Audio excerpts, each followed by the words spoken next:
Magandang araw mga sangkay, share ko sa inyo itong aking simpleng recipe ng aking ubi cupcake. So pero bago tayo magsimula ay paki-like at share itong ating video at paki-suportahan na rin po nitong aking channel. So bali itong mga sangkay, bali simpleng ingredients lang yung ating gagamitin dito at kung sakaling gagawin nyo ito ay sigurado akong magagawa nyo rin itong ating simpleng recipe ng ating ubi cupcake. First step natin mga sangkay is ihanda natin yung ating paglalagyan at kapag nagawa na natin yun, timplahin na natin yung ating mixture. Ayan, kailangan lamang natin ng asukal, itlog. So bali sundin nyo lamang po yung proseso at yung mga sukat ng mga ingredients. Naglagay tayo ng food color, ubi flavor.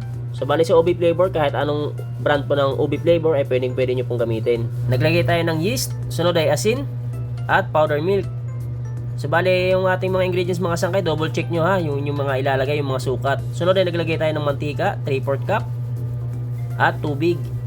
Next step natin is haluin muna natin, mix natin yung ating mga inilagay ng mga ingredients. So bali yung ating mga sukat ng mga ingredients is lalagay ko na lamang po sa ating caption or sa ating description. Puntahan nyo na lamang po mga sangkay. At ayun, kapag nahalo na natin, isunod na natin yung ating harina at isabay na rin natin yung ating baking powder. Next is mix natin na maayos. Kailangan mahalo natin na maayos mga sangkay. Wala nang buo-buo dapat na harina bago natin isalin sa ating lanera. So bali dito sa akin ginagawa is 1 kilo po ito at makakagawa tayo dito ng 84 pieces na cupcake.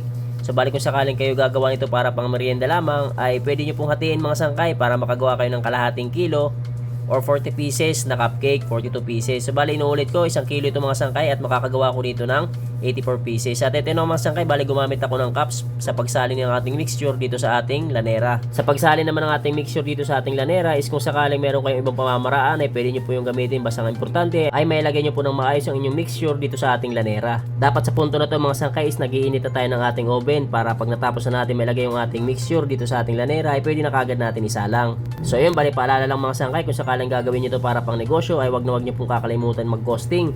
Alamin nyo po kung magkano nyo naging puhunan, nang sa ganun ay alam nyo po kung magkano nyo ibenta ang inyong produkto. Dahil mahirap naman po na tayo ay gagawa lamang tapos wala tayong kikitain, sayang naman po yung ating oras na ating nilalaan dito sa ating paggawa ng ating mga produkto.